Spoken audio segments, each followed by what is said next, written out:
Network, apa kabar? Semoga sahabat-sahabat Jogja Network semakin hari semakin sehat, semakin semangat. Nah, saya punya tamu istimewa, namanya Salim Harama. Apa kabar? Oh, baik Mas Oleh. Sudah berapa tahun baik. ya? Iya, lama juga ya. 14, 10 tahunan. 10 tahun ya? Oh, lebih. Lebih. Oke. Apa kabar? Alhamdulillah baik Mas. Sehat ya? Alhamdulillah. Mas. Yang penting tetap sehat, tetap semangat. Aktivitasnya apa sekarang? Masih seperti dulu, melukis. Oke. Di rumah gitu. Ya. Terus ada juga giat itu kalau hari Jumat itu nemeni anak-anak yang berkebutuhan khusus di SLB Bakti Kencana Merbah untuk melukis gitu. Ngajari anak-anak disable melukis. Iya, anak-anak disable. Oke. Tuli. Iya. Oh, oke. Ya jangan gitu Mas, orang di tangan kan kok harusnya kok nganggo bahasa isyarat ya piye to bayangke wis di luar ya ngono ki lah wis nekat. Iya. Iya gimana? Sebentar. Salim barusan mengatakan ngajarin disable tuli belajar melukis. Salim sendiri disable kedua tangannya ya. Kan bahasa isyarat ya. Iya. Terus caranya gimana? Nah, ini caranya saya saling Mas gotong royong. Jadi awal-awal itu semua saya hanya tak suruh gambar apa gitu. Bebas gitu. Ya. Kemudian dari itu naik sedikit agak ada teori cara megang pensil kan kalau megangnya itu salah kan beda tariannya gitu. Nah dari itu kemudian ketemu ini kira-kira anak ini bisa. Nah dari anak yang bisa itu saya ajari, saya panggil itu. Saya suruh ngelihat praktekan. Nah, nanti baru si anak itu nanti ngajari ke temennya yang lain kalau kalau dia tidak paham nanti kembali kepada saya lagi tanya.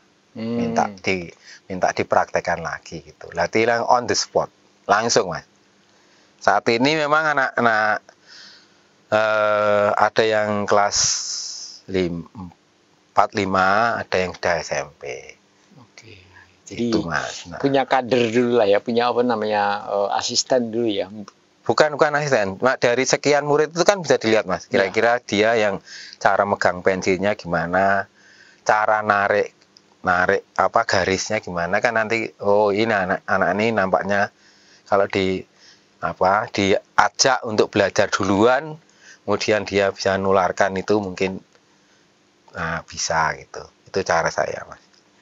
Salim ini membranding diri dengan namanya itu Salim pelukis kaki gitu ya. Iya, nama udara. Salim melukis kaki. Dari kapan membranding? Dulu kan Salim Harama. Sekarang membranding menjadi Salim pelukis kaki.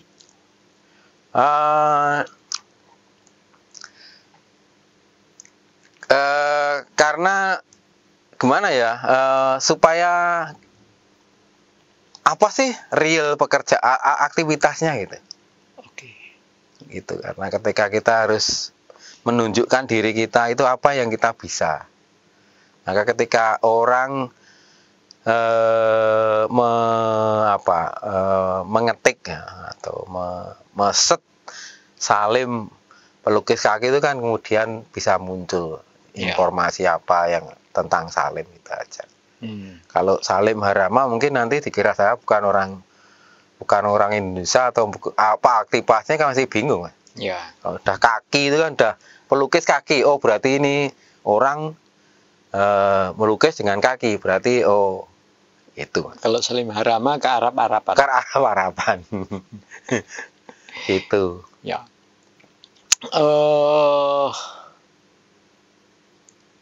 Selain ngajar, apa kesibukannya lain?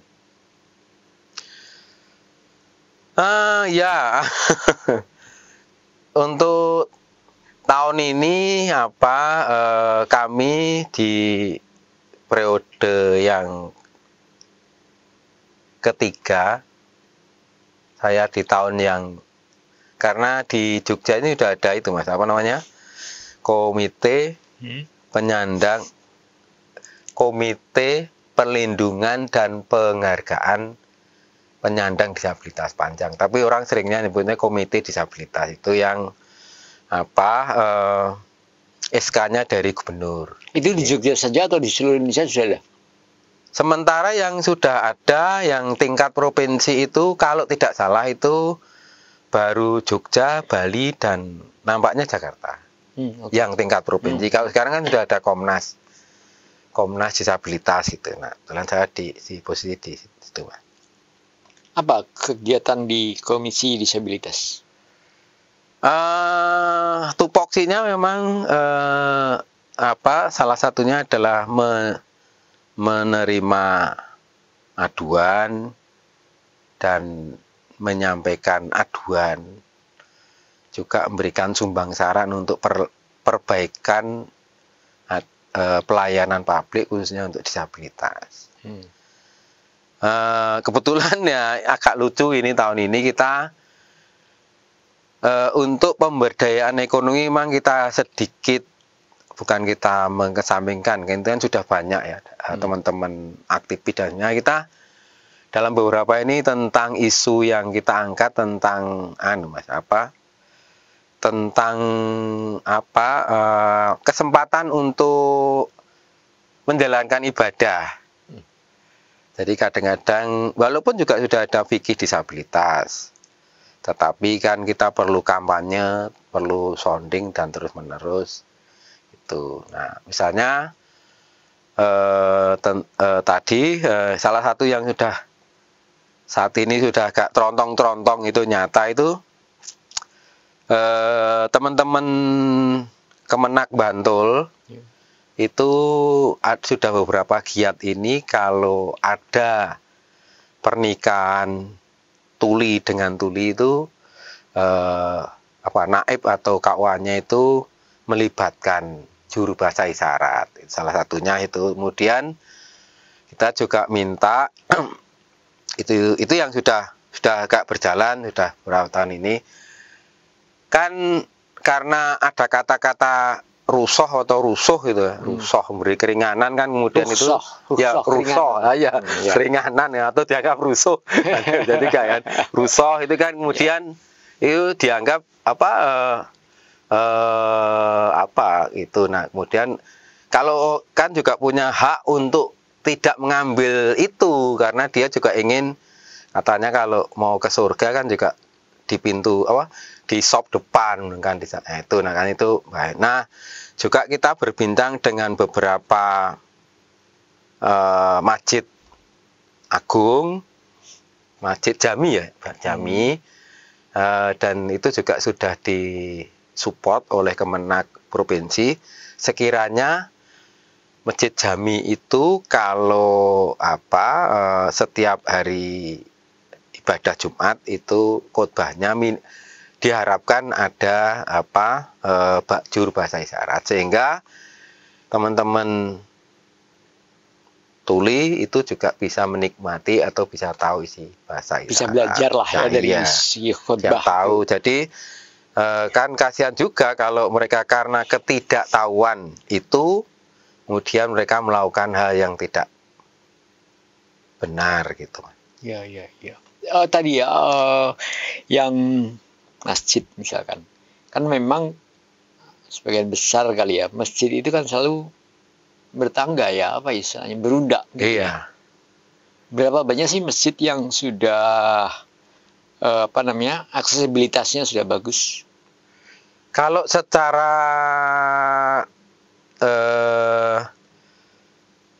arsitektural yang terutama yang Masjid Jami sudah ada, Mas. Sudah ada. Ada baik ramnya dan sebagainya. Kadang-kadang memang yang belum ada itu railing, Mas. Railing itu kadangnya. Makanya tugas kami memang sementara ini komite agak inten untuk mendekati hal tersebut supaya itu dapat dilengkapi gitu. Kan itu yang kami tempat wudhu apa segala macam kan masih ini. Yang Masjid Jami rata-rata sudah Mas. Untuk arsitekturalnya sudah, tinggal melengkapi beberapa. Yang belum tadi apa yang bahasa isyarat. Kalau misalnya kan kasihan juga selama ini kan teman-teman itu kalau ingin menikmati khotbah Jumat bahkan ibadah Ramadan itu kan harus ke universitas di UIN Sunan Kalijogo kan. Padahal mereka dari jauh gitu lah. Dari berbagai daerah, bahkan ada yang dari luar provinsi. Nah, kita harapannya nanti kalau Masjid Jami ini bisa seperti, ya tidak seperti masjid yang ada di UIN ya, tapi minimal ada hal yang bisa dilengkapi. Tadi kan tidak terlalu membahayakan mereka untuk datang gitu kan gitu. Gitu, Mas. Ada nggak pendidikan khotib untuk disabilitas tuli? Nah, beberapa waktu yang lalu kami sowan ke DPW NU, juga sedang dibincangkan gitu karena teman-teman JBI ini kita bicara dulu, teman-teman JBI kan bisa bahasa Indonesia dengan Bisindo atau Sibi gitu. Tapi kan teman-teman tuli belum semua bisa baca Arab, kan artinya kan juga ada kewajiban siapa yang memberi pelajaran, siapa yang pelajaran itu. Hanya diharapkan ke depannya itu bisa dilanjutkan, kita diskusikan ulang. Kemarin kita baru nyulik Rembuk ke sana. Kemudian beberapa waktu lalu kami gak sowan bukan ke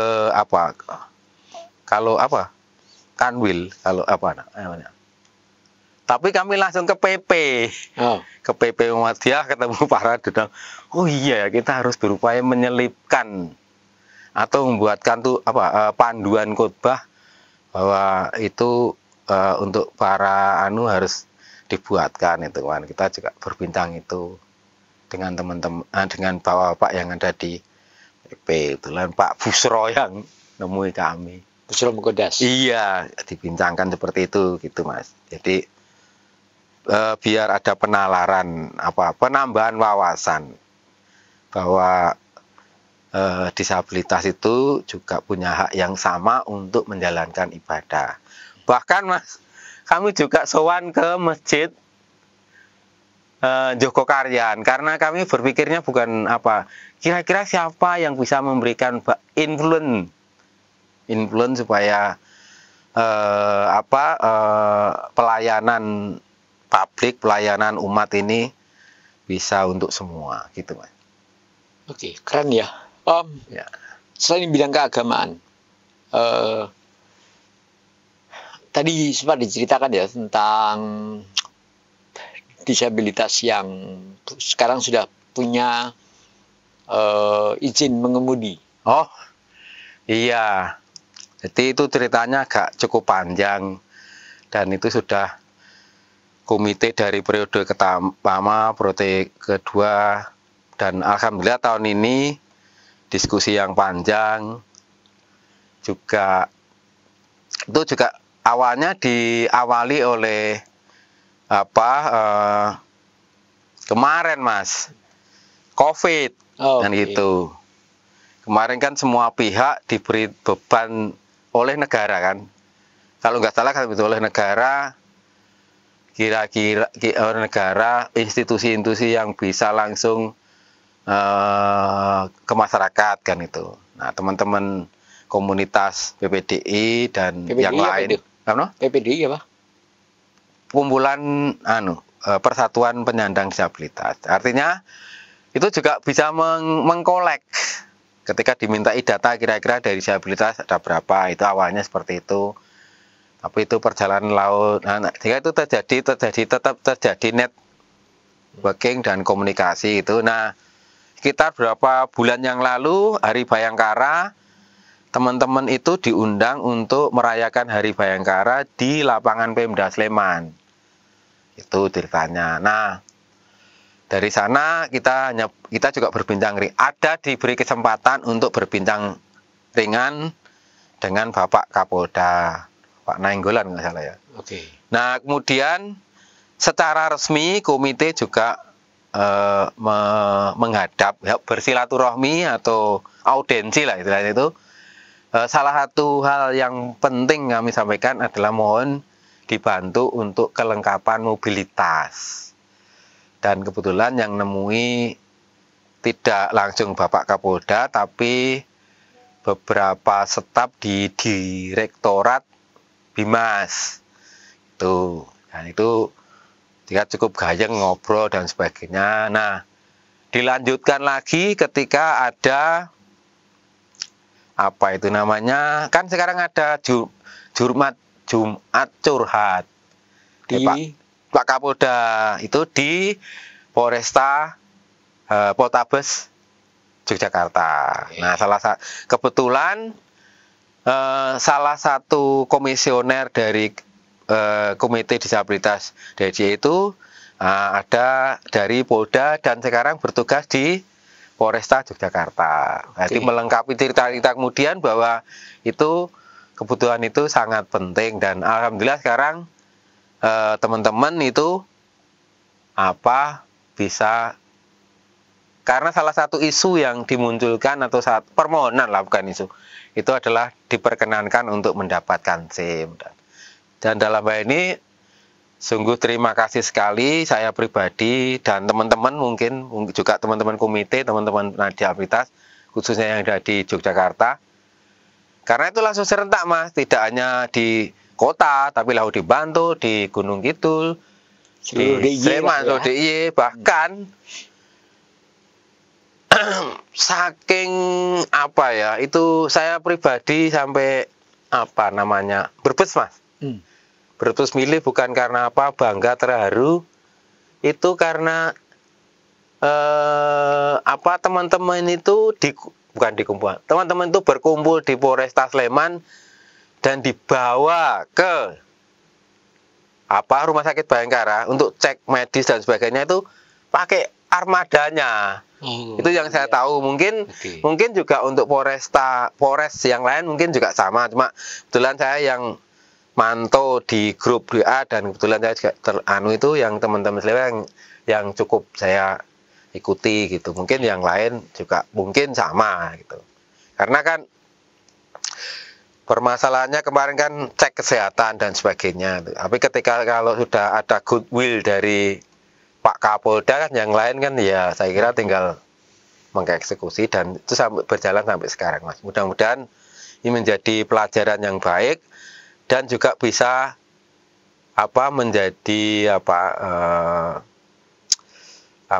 bisa amplifikasi oleh Polda yang lain. Selain DIY ada nggak? Sebelumnya belum pernah dengar Mas. Belum pernah ada ya? Iya, mungkin sudah, tapi secara masif ya, secara kolektif gitu nampaknya baru yang dari. Semoga Pak Kapolri mendengar ini ya. Kemarin ketika Pak Kapolri hadir di Jogja, itu teman-teman diberi tempat khusus untuk bertemu dengan Pak Kapolri. Oke. Itu Pak, sudah itu, siap. Nah, artinya kita awal-awal ketemu itu tahun 90-an kali ya? Iya, kita masih jadi aktivis Mas. Iya. Waktu itu kita banyak ngeritik pemerintah, masyarakat, yang mereka belum begitu well informed kali ya terhadap disabilitas. Iya. Iya gitu kan. Iya. Nah, selama rentang waktu 30 tahun kurang lebih ini. Iya, Pak. Menurut sampean gimana ini? Kalau saya pribadi gimana ya?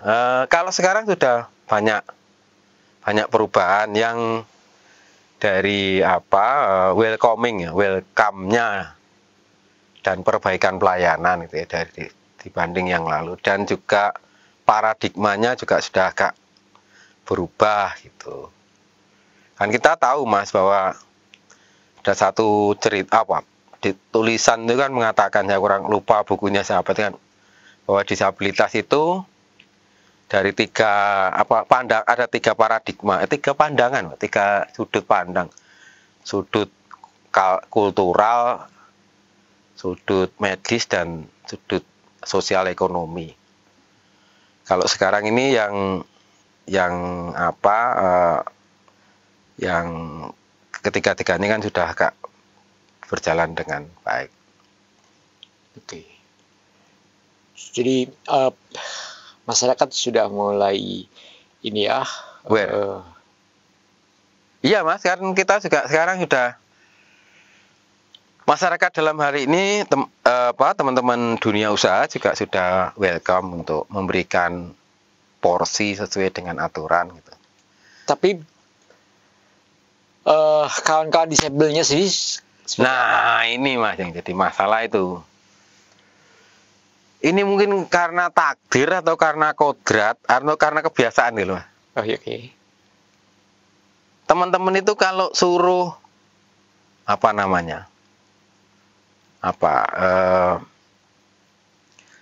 menjadi mereka rata-rata itu berkoloni loh Mas. Jadi kalau suruh basa Jawa ini nek kon mental dhewe ngene, kadang mereka masih banyak gitu mandiri gitu ya. Bukan mandiri, kadang-kadang kalau mandiri kan dalam arti untuk katakanlah gini, beberapa waktu yang lalu misalnya, atau solo karir gitu. Bukan, ketika ada teman dari pengusaha itu ingin memberi kesempatan untuk bekerja misalnya. Ya. Kan kemudian timbul pertanyaan, saya harus boleh membawa teman atau tidak atau apa gitu. Sehingga untuk sedikit memisahkan diri dari koloni itu yang agak. Kira-kira apa itu penyebabnya? Penyebabnya mungkin karena Mas, masih takut kalau dipandang mungkin. Takut kalau dipandang. Iya, angkup kalau dianggap atau apa istilah itu. Kalau kita katakanlah gini, ini cerita konkretnya kan beberapa waktu yang lalu misalnya. Kan teman-teman yang itu pengusaha retail itu, waralaba itu ya. Itu kan juga memberikan kesempatan untuk bekerja gitu, sebagai SPG atau petugas gudang dan sebagainya. Nah, ketika itu tawaran itu disampaikan ke teman-teman, disampaikan karena itu harus misah, harus tinggal di sana, tinggal di sekitar lokasi waralaba dan sebagainya, kan pisah dengan temennya. Nah, itu kadang-kadang itu yang masih agak sulit Mas. Nah, ini saya nggak tahu penyakitnya. Beda misalnya seperti saya dulu kan kerja di Jalan Kaliurang gitu ya. Saya tinggalnya jauh, saya sekitar 7-6 kiloan saya tinggal. Jadi itu nggak banyak. Jadi kan sekarang juga bisa dilihat itu teman-teman masih gerombol di sekitaran sana itu, nggak langsung bisa di mana, bisa di mana. Itu kadang-kadang itu saya nggak tahu itu apa penyebabnya. Nah maksud saya, apakah teman-teman itu masih punya tanda kutip gitu loh. Kalau aku ke sana nanti aku dianggap. Nah itu loh, aku dianggap loh ya. Dianggap apa? Dianggap disabilitas atau apa gitu namanya. Padahal kan sudah enggak, sekarang sudah memberikan kesempatan yang sama gitu. Nah itu saya. Itu perasaan rendah diri atau ada ketergantungan dengan komunitasnya atau apa itu? Kalau saya pribadi itu ketakutan Mas. Ketakutan ya? Iya, ketakutan untuk apakah aku bisa beradaptasi dengan yang di dunia realnya itu. Itu nek saya. Oke. Jadi padahal sebenarnya nggak masalah ketika kita bisa menunjukkan sesuatu ya kita biasa saja. Dan ini tak tambah cerita. Nah, sekarang ada salah seorang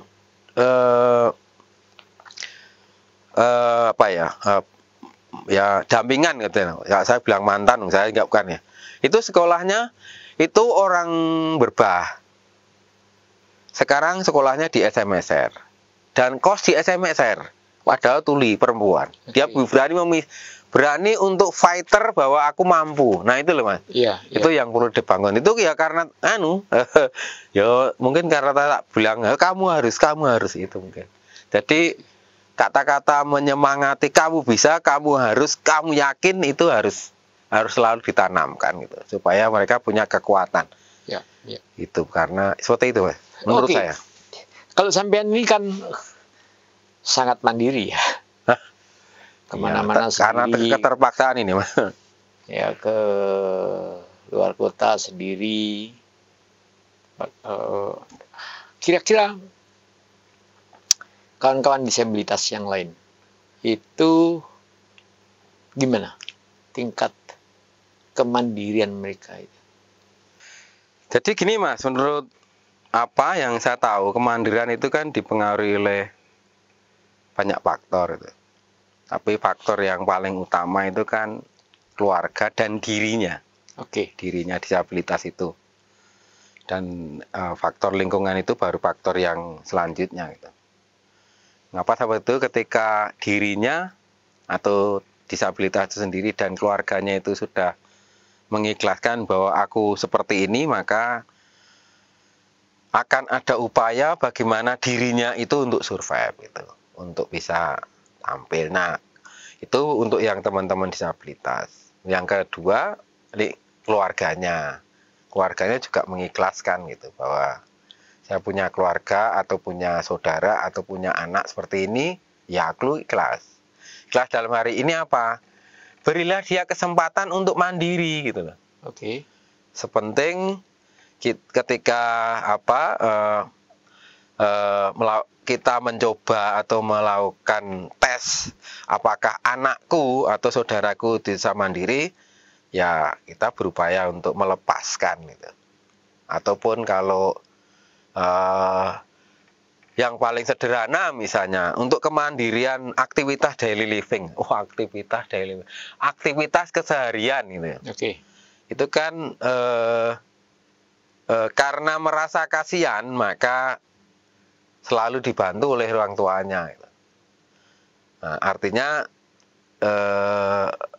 hal itu harus dilepas gitu. Diikhlaskan dalam arti ya sudah, ini anakku kudu iso mangan dhewe, ya kita cepaki sego, kita cepaki wedang, di mana itu kira-kira dia bisa jangkau. Kalau tidak bisa jangkau, besok kita uji coba lagi dengan ketinggian seberapa dan sebagainya. Itu cara tadi supaya dia bisa survive. Nah, berarti misalnya saya lucu, jenengan ini ngajak ning dinti yo tidak pernah. Salim ki lunga ning dinti ki apa yo ngempet ora ke kamar mandi atau nek adus ngene. Itu berapa Mas? Itu awal-awal kita ke Jakarta. Iya, awal-awal ke Jakarta, bahkan beberapa teman juga seperti itu. Misalnya teman-teman di komite juga tidak pernah tanya, diajak pergi seharian nih, kok iso wong padahal saya. Alhamdulillah sampai sekarang masih sehat Mas, nggak pakai pampers itu ya. Artinya apa? Ketika saya bepergian, itu saya punya kira-kira itu kalau misalnya di kota di Jogja atau itu kira-kira antara 6 sampai ya maksimal 7 jam itu saya harus pulang. Karena alatnya di rumah, dari di rumah saya itu ada paku nemplek di tembok. Itu kurang lebih 60 atau 70 cm tingginya itu. Itu untuk buka, lorotke dan ngunggahke celana dalam. Oke. Tapi kalau keluar kota itu membuat nggak tak bawa alatnya. Itu ada besi stainless itu kira-kira 8 mili kalau lingkaran apa istilah satuannya? Diameternya itu. Ya milimeter itu 8 meter stainless memang karena supaya tidak karatan. Itu ujung atasnya kami kasih es. Bentuk es gitu, milas. Nah, itu untuk naikkan dan turunkan rate. Itu untuk saya pribadi. Itu buat sendiri atau memang ada? Dulu ketika saya di lembaga di Jalan Kalurang itu kan salah satu kan harus tinggal sendiri Mas. Ya. Bukan tinggal sendiri dalam arti lepas dari keluarga kan harus bisa gitu. Kemudian pada waktu itu kan juga punya diberi tanggung jawab pergi untuk luar kota. Jadi itu kira-kira alat apa yang bisa dibuat untuk itu. Ya. Misalnya apa tadi sama? Tadi kan beri kewajiban atau untuk keluar kota sehingga saya harus bisa mandiri, minimal untuk aktivitas diri sendiri. Nah ini perlu Mas, ini penting dan perlu ketika teman-teman disabilitas, ketika orang tua disabilitas itu memberi kepercayaan dan anaknya mampu untuk melakukan aktivitas sehari-hari atau kalau istilah aktivitas daily living, maka kan timbul kepercayaan Mas. Iya. Ya, kalau mau aktivitasnya aja, ini belum bicara masalah ekonomi loh ya. Jadi masalah ekonomi dan sebagainya itu akan terjadi kemudian atau menjadi next step-nya atau menjadi hal yang berikutnya akan lebih mudah ketika dia sudah punya kepercayaan setelah selesai di aktivitas. Ya kalau misalnya itu belum selesai kan ya nggak mungkin anaknya itu percaya diri toh Mas. Mau keluar aja mungkin digondeli. Ya, saya gondeli atau mungkin pipis atau kok anakku kayak neng kono pipis atau apa bau dan sebagainya itu kan. Tapi kalau itu udah selesai ya disabilitas itu ya santai aja Mas. Aku ya wangi harum. Iya. Tapi nah ambune perengane waduh guys. Arek ngomong arek nyedak kan ya pekewuh gitu. Itu nek saya gitu Mas. Itu masih banyak yang belum selesai di kalangan disabilitas. Masih banyak Mas. Masih banyak ya. Bahkan mengatakan bahwa aku punya anak disabilitas saja juga masih agak malu-malu. Nah, tugas sebagai seorang komisioner atau komite. Ya meyakinkan aja. Kita meyakinkan bahwa ikhlaskan dalam arti bahwa itu adalah sesuatu yang wajar, yang lumrah, tidak bisa menolak, harus kita terima. Kemudian kita awasi, kita awasi bukan di dingon lo ya. Itu akan dengan sendirinya Mas. Nah, sebagai orang tua kita melakukan banyak eksperimen supaya anaknya itu bisa mandiri kan gitu. Kan juga harus dibantu kan, nggak bisa. Tapi ketika eksperimen itu banyak dilakukan, maka si disabilitas juga akan bisa berkreatif untuk mengatasi dirinya sendiri. Nah ini ada cerita Mas. Ada cerita itu anaknya sudah dewasa. Anaknya itu spastik tinggi. Orang Jogja, orang Terban. Dia kemana-mana diantar. Tidak bisa naik sepeda pontel.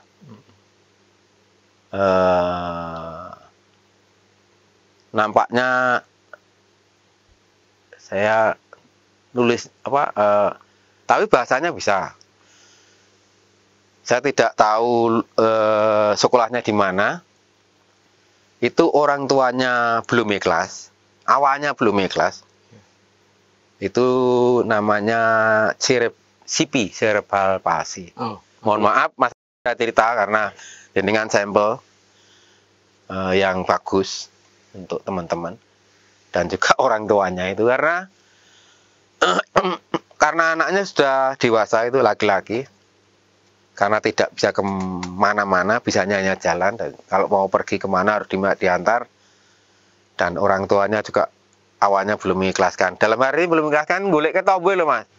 Gorono iki iso gorono bawa sana lagi dan sebagainya. Nah,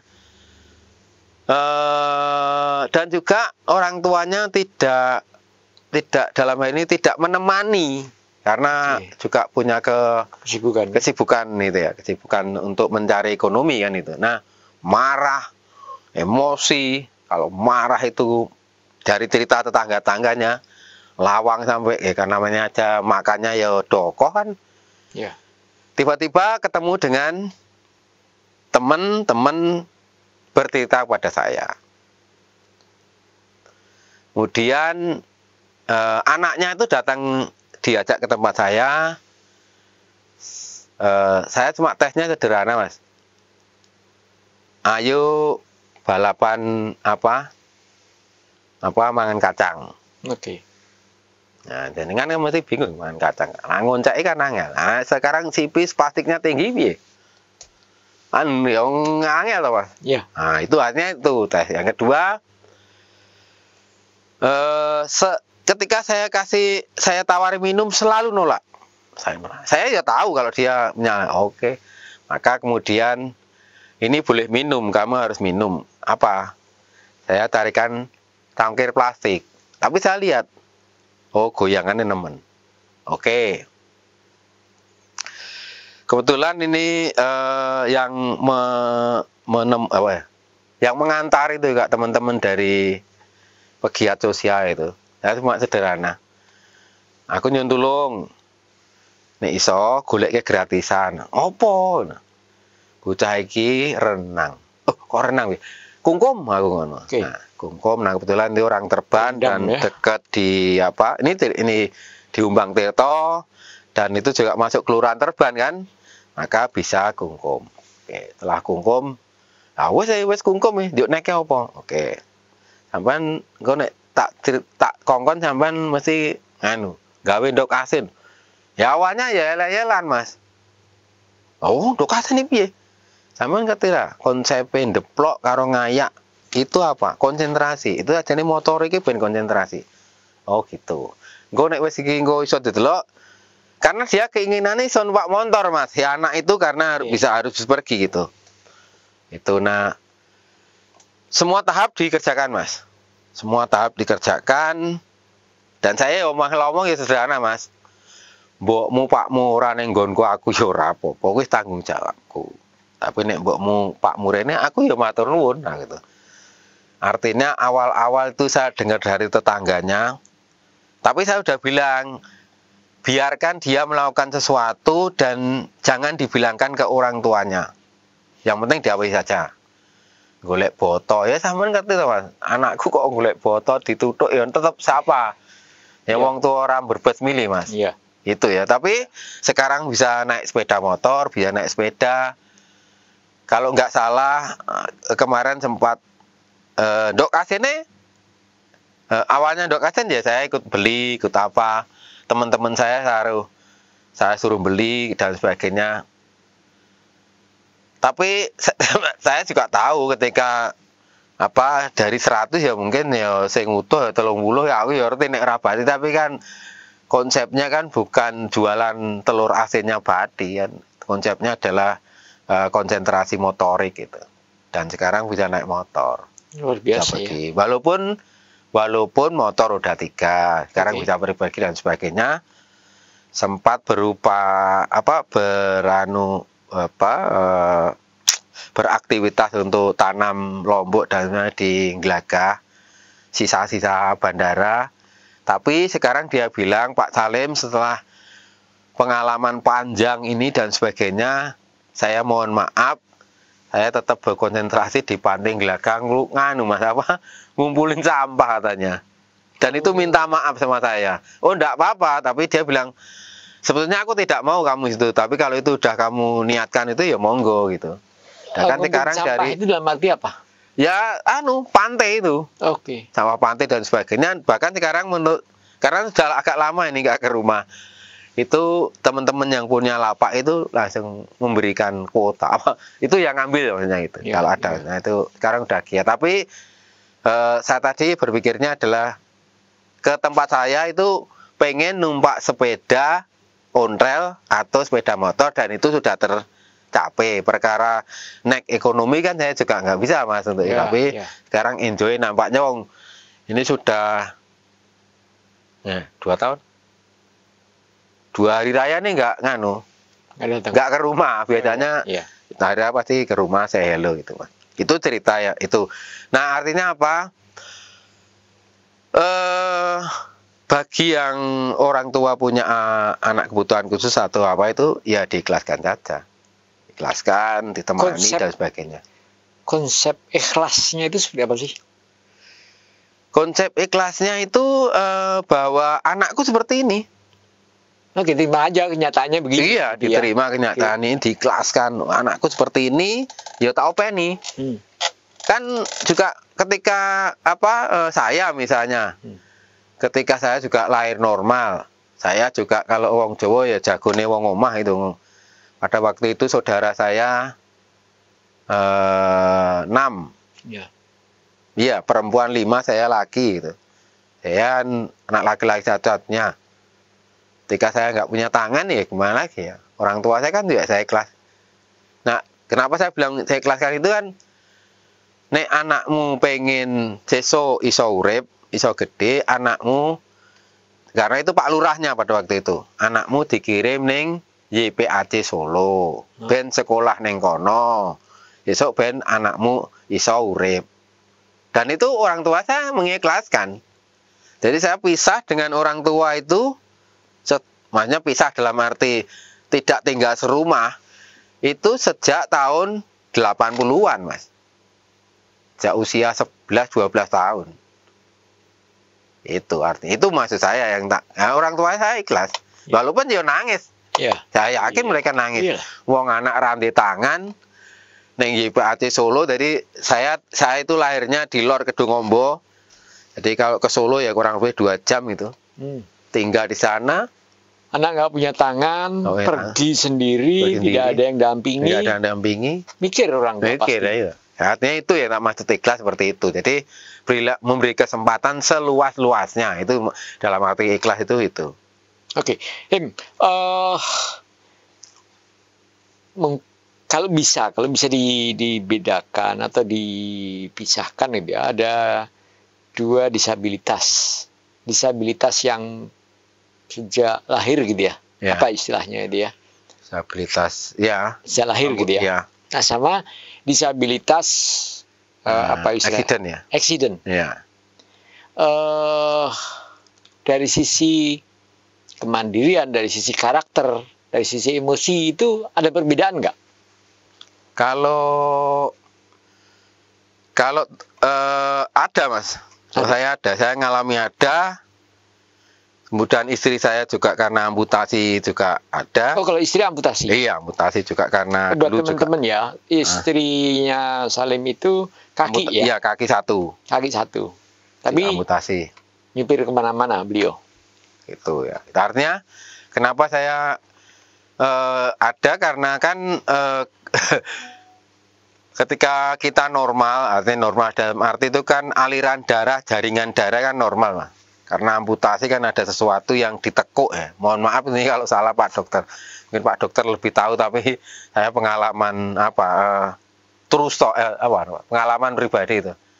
Jadi kadang-kadang itu kalau tidak itu langsung jedet, Mas, langsung marah. Padahal nggak marah itu. Oke. Iya, jadi nggak marah, cuma karena ya nek kesenggol ki langsung apa istilahnya? Langsung reaktif gitu loh. Ya. Itu aja. Padahal sebenarnya nggak marah. Nggak marah ketika ya selesai. Dan makanya teman-teman, terutama yang orang kami di tempat tinggal kami tahu gitu. Yo Salim ki yo ngono kae nek ada sesuatu yang ya langsung jedet. Tapi yo gak apa-apa, barke yo guyu. Selesai guyu nggak kemudian bagi kadang-kadang kan yang nggak tahu itu lorone rung mari mau oleh jedet iku ngajak guyu gitu ya. Tapi kalau yang sudah tahu ya wis ngono kae. Mbah Salim ki yo ngono kae. Nek wis rampung, nah piye nek cak omong-omong iki cak katakanlah kan di tempat saya misalnya. Oke, piye to kayak iso jedet-jedet tapi kan nek cak omong-omong ya penak ya cak tukar pikiran iki apike ya gitu ya. Nak nek rembuk ya dadi ya. Tapi yo nek kesenggol apa ora cocok ya langsung dier. Nah, itu saya, tapi nggak kurang tahu kali yang lain. Tapi menurut pengamatan saya, teman-teman yang disabilitas karena accident, baik itu amputasi tangan atau apa itu seperti itu. Nah, harapan saya ya masyarakat atau keluarganya ya menyadari dia tidak marah, hanya spontanitas saja gitu. Jadi kalau ada orang yang mengatakan bahwa kawan-kawan disable itu emosional itu enggak sebetulnya ya? Enggak emosional. Dia hanya reaktif saja, reaktif sesaat aja. Kalau emosional kan kemudian pendendam, aku nggak mau kan, kemudian dia nggak mau diajak omong lagi, itu kan namanya emosional. Itu ketika diajak diskusi ini, nah dia nggak sepaham, kemudian dia mutung mulai, itu kan emosional ya. Tapi ketika itu udah lerem, nanti oke kita tukar topik, kita bincang yang lain kan, pasti teman-teman di Jawa pasti akan join lagi. Oke, ini klarifikasi buat teman-teman, karena sering kali kan kawan-kawan non disable itu anggap seperti itu, kan gitu ya. Oke, sekarang sebagai seorang pelukis kaki, sudah berapa banyak lukisan? Waduh, sudah tak terhitung. Iya mas, sudah tak terhitung tapi dicatat mas. Nah itu, saya kagumnya dengan negara. Kebetulan saya melukis itu kan juga anggota melukis dengan mulut dan kaki. Oke. Jadi lukisan yang saya kirim itu tercatat, terdokumentasi. Sudah nomor sekian pun ada. Tapi lukisannya nggak ada. Mungkin mesti Pak Rayap ke Tanton nggak tahu ya. Yang sudah lama-lama artinya gitu loh. Tapi dokumentasinya, fotonya ada di organisasi ada. Hebat, saya ngaku itu. Jadi ada organisasi yang mendokumentasikan gitu ya? Ada organisasi yang membantu, Mas. Jadi organisasi ini yang berpusat di Liechtenstein, negara kecil di sebelahnya Switzerland, itu khusus untuk orang-orang yang melukis dengan mulut atau kakinya, karena fungsi tangannya itu tidak mampu. Nah, kami sebagai anggota itu minimal mengirim 5 lukisan setiap tahun dan 15 lukisan untuk 3 tahun. Dan fisik dikirim ke sana. Setiap 3 tahun dievaluasi mengenai kemajuan dan perkembangan. Lukisan tersebut itu diduplikasi menjadi kartu ucapan atau kalender atau sebagainya. Begitu, Mas. Jadi lukisanmu sudah banyak juga yang jadi kalender. Waduh, dari itu baru terleksi antara 6 sampai 7, Mas. Dari ratusan itu. Saingannya abad, Mas. Tapi hebat dong, 6 atau 7 masuk dalam kalender dunia kan itu kan? Itu dijual. Kan dunia. Jadi mereka menjual. Jadi setelah mereka mengadakan bukan penjurian. Jadi di bulan Juni itu untuk tahun berikutnya. Jadi dipersiapkan. Nah, ketika sudah jadi kami sebelum bulan Juni itu diharapkan mengirim lukisan dari kurang lebih 1.500 pelukis, 1.700 sekarang saya kurang ingat, kurang paham itu. Kalau mungkin dilihat di Google di webnya aja, www.amfk.com itu berapa di sana. Nah, kemudian ketika lukisan kita terpilih, dijadikan master. Nah, master itu didistribusikan ke 45 negara, diizinkan untuk dicetak, untuk dibuat kartu ucapan. Nah, kalau terpilih, kena nggo madang, Mas. Sudah 6 kan? Iya, makanya ya bisa survei sampai sekarang. Kalau terpilih. Waktu ngirim ini dibayar nggak? Kalau ngirim, istilah mereka tidak bayar, Mas. Apa itu? Untuk supaya tetap semangat melukis. Jadi tapi kalau ada ya, ada. Mereka memang harus ini untuk beri pelatihan lukis dan untuk support lukis. Ya tetap sego, Mas. Kan mereka kata-katanya untuk support lukis. 6 bulan lah ya, 6 bulan kehidupan kali. Enggak, Mas, setiap bulan, Mas. Enggak, artinya nilainya. Enggak, setiap bulan. Oh, tiap bulan? Iya. Tiap bulan. Nah, kalau yang 6 bulan itu kalau terseleksi, Mas, beda lagi. Kan ini tadi support untuk melukis. Ya, tiap bulan. Tiap bulan. Nah, ketika kami diwajibkan gitu, diwajibkan untuk ngirim setahun itu 5 minimal. Minimal. Kemudian di bulan Juni dan di bulan Oktober. Makanya gini, di bulan Juni atau di bulan Oktober itu diadakan seleksi kan gitu. Iya. Kalau terpilih lah itu bonus, Mas. Oke. Kalau dicetak, nah itu Lebih baru lagi. untuk piknik. Sudah pernah ya? Yang Sudah Luar yang biasa, yang ya. sudah. Ya tadi antara 6 sampai 7 dan itu kan sampai saat ini kan tetap masih beredar, Mas. Oke. Gitu. Ya enggak Iya. tahu kita ya sama ini bisnis nggak Jadi tahu. passive income lah ya. Ya kalau ada ndelala dipilih-pilih, oh ini bagus, ditetak lagi lah itu gitu, Mas. Oke. Nah, Gitu. luar biasa ya penghargaan Iya, Mas. eh, Itu mendedikasikan itu. komunitas Dari Pak. itu ya, Ya, terhadap Arno. kreativitas Iya. disabel ya. Iya, Kemudian, yang khusus. kalau yang dibeli di di Indonesia gitu ada nggak? Ada beberapa dibeli, Mas. Oke. Dan kalau dibeli itu kita sudah bilang di belakangnya atau matur kepada pembelinya bahwa ini untuk personal.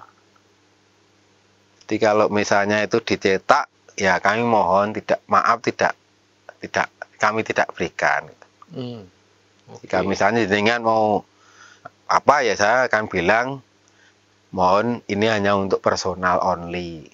Dia hanya Oke. dipajang di rumah atau apa, tapi bukan untuk di kopi. Kenapa begitu? Dan kami lah yang ngasih roti kan, yang ngasih permen kan, mereka bisnisnya seperti itu, Mas, kan gitu. Oke. Itu yang salah satu yang harus dijaga oleh teman-teman pelukis mulut dan kaki itu seperti itu. Oke, ya. Paling tinggi lukisannya terjual berapa? Waduh, antara 5 pernah antara 5 jutaan. Ya. Ada yang tertarik itu. Iya. Oke. Pernah pameran? Beberapa kali, Mas, pameran. Nah, ini dengan itu pameran ini lucu ini. Nah, Saya kan lukisan otodidak, Mas. ya. Saya lulusannya Akademi Perusahaan, IKPN, Mas. Ya. Dulu masih AMP. Nggak punya background lukis. Belajarnya otodidak. Belajarnya itu ketika ikut pameran secara bersama itu. Tanya-tanya sama para senior. Gimana cara ngelukis. Nah, ini saya sampaikan lucu ini, Mas. Jadi ikut pameran itu kan yang lain mesti jual karya, Mas. Iya. Ya, saya tanya sama pelukisnya misalnya, mohon maaf, berapa kali ikut namanya di Surabaya itu ada, saya tidak ikut sering, tapi beberapa kali ikut. Oke. Baik ikut mandiri, ikut buka lapak maupun gabung. Iya. Namanya di beberapa tahun yang lalu, bahkan kemarin sampai yang ke-12, Pasar Seni Lukis di Surabaya. Itu kan kurang lebih 200 pelukis yang hadir. Oke. Ada boothnya banyak. Nah, kalau malam hari itu tongkrong minta ajar, Mas. Para senior gimana cara nyampur dan sebagainya. Ya. Itu bagaimana cara nyeket wajah, bagaimana cara on spot dan sebagainya. Dan teman-teman itu selalu mengatakan yang penting is semangat sih, seblak sih dan sebagainya gitu. Itu, Mas. Jadi sampai sekarang ya matur nuwun banget itu, Mas Saes. Nah, karena tadi saya bisanya ngelukis dari orang lain tidak berbiaya kan gitu toh, Mas. Ya. Makanya setiap Jumat itu saya juga mensaringkan ya, mensaringkan ngajari teman-teman ABK belajar lukis gitu. Itu salah satu spirit dari saya gitu, Mas. Ya. Supaya mereka juga bisa. Tidak harus berbiaya. Kalau itu, Mas. Oke. Kalau lukisannya di rumah pada ruangan khusus tuh. Sekarang ada, walaupun ukuran berapa itu 3x6. Ada, Mas, karena kadang-kadang sekarang ya dada, kadang-kadang ya dada. Oh, pengen lihat contoh-contoh lukisan dan sebagainya. Jadi sekarang ada, Mas. Biasanya melukisnya itu apa? Ada mood khusus atau? Waduh. Kalau pas mood melukis, kalau enggak ya enggak. Iya juga sih, enggak juga sih. Ah, Cuma ini rotok keset ini mas, rotok keset ini nggak tahu ini, oke. belum terpacu lagi ini. Oke. Saya kenal Salim sudah sangat lama, kenal sama istrinya juga, kenal sama anak-anaknya. Tapi kabar anak-anak mungkin. Alhamdulillah baik mas. Udah. Yang Barep sekarang di mana? Yang Barep sudah bekerja, sudah selesai S1. S1-nya di mana dulu? Di UNJ. UNJ mas? PNY ya? Iya. Udah berapa tahun ya waktu ke rumah dia? Iya mas. Sekarang sudah di Sudah di Banyuwangi. Banyuwangi. Sudah nikah belum? Belum mas, belum. Oke. Yang nomor 2? Yang nomor 2 juga sudah selesai S1, arsitek UTY. Dan sekarang baru menjadi pejuang rupiah dan dolar di Bali kan gitu. Kalau urusannya pariwisata, di pariwisata mas. Pariwisata ya? Iya, karena ini juga lucu ini cerita sedikit ini, karena ini juga ya tadi kita cerita ikhlas itu tadi.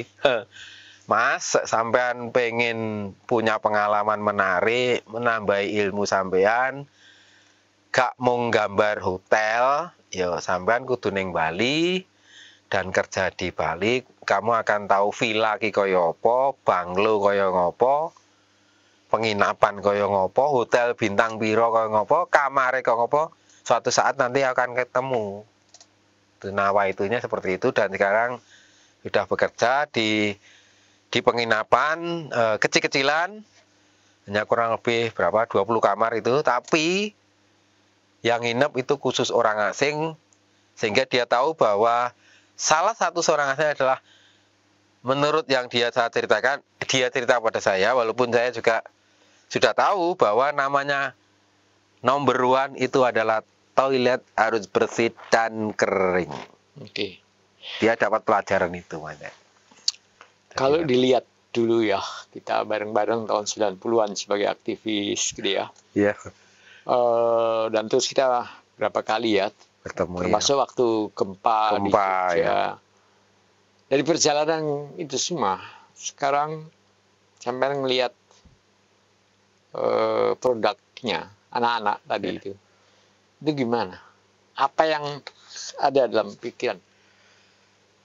Ya, ya kalau di sesuatu yang tidak mungkin menjadi mungkin. Karena saya mengatakan seperti itu, kenapa? Di antara keluarga besar kami, itu yang bisa menyelesaikan anak untuk bisa selesai sarjana di keluarga saya, Mas. Itu karena kami memang prihatin, dan satu, untuk tetap menanamkan, selesaikan dulu sekolah kamu, supaya kamu besok tidak tanya sama bapak sama mama, orangnya kolake gitu. Jadi ini juga ada cerita ketika kakaknya yang perempuan ini kuliah, kemudian anak saya kan laki-laki, Mas, jadi kan ngerti dewi, anak laki-laki di Jogja, itu juga kamu harus selesai S1, apapun itu, saya tidak mengatakan harus sekolah di mana, supaya aku sesuk ora krungu kowe tekok karo bapak karo mama, aku kenapa ora di sekolah S1. Itu, dan alhamdulillah sudah selesai semua. Sekarang pada cari rezeki, satu di Banyuwangi, satu di Bali. Ya kadang-kadang orang tua yo nangis iki yo kok iso yo itu, Mas, yo prihatin mangan sego teri, sego sambut teri dan sebagainya itu ya. Ngempet-ngempet bisa nguliahkan gitu, Pak. Terutama yang untuk anak laki-laki, karena arsitek di swasta kan udah tahu sendiri lah. Kita nggak bilang gitu. Oke, kawan-kawan, dari obrolan ini kita semakin yakin bahwa di dunia ini tidak ada yang boleh disebut orang cacat kecuali orang yang berperilaku culas dan jahat, karena itu otaknya yang cacat. Iya kan. Dan ini kalimatnya Woodrow Wilson yang dulu sempat sering kita pakai. Iya, Jangan hitung yang hilang, gunakan yang masih ada. tersisa. Itu sebagai sebuah penyemangat sehingga disable tetap bisa apa istilah tadi daily aktivitas sehari tetap bisa dilakukan, bahkan mampu berbagi kebaikan seperti Salim tadi katakan, mengajar anak-anak tunarungu, memperjuangkan hak-hak disable sampai punya SIM, sampai sedang kerjasama dengan tempat-tempat ibadah. Artinya banyak hal bisa dilakukan. Yang penting kata kunci yang tadi disampaikan oleh Salim, ikhlaskan. Sesuatu yang luar biasa. Terima kasih, Lim. Terima kasih Om Soleh. Nanti kita ngobrol-ngobrol lagi. Sudah diundang Mas, terima kasih. Baik kawan-kawan, Jogja Network, terima kasih. Dan sampai jumpa lagi. Assalamualaikum. Waalaikumsalam warahmatullahi wabarakatuh.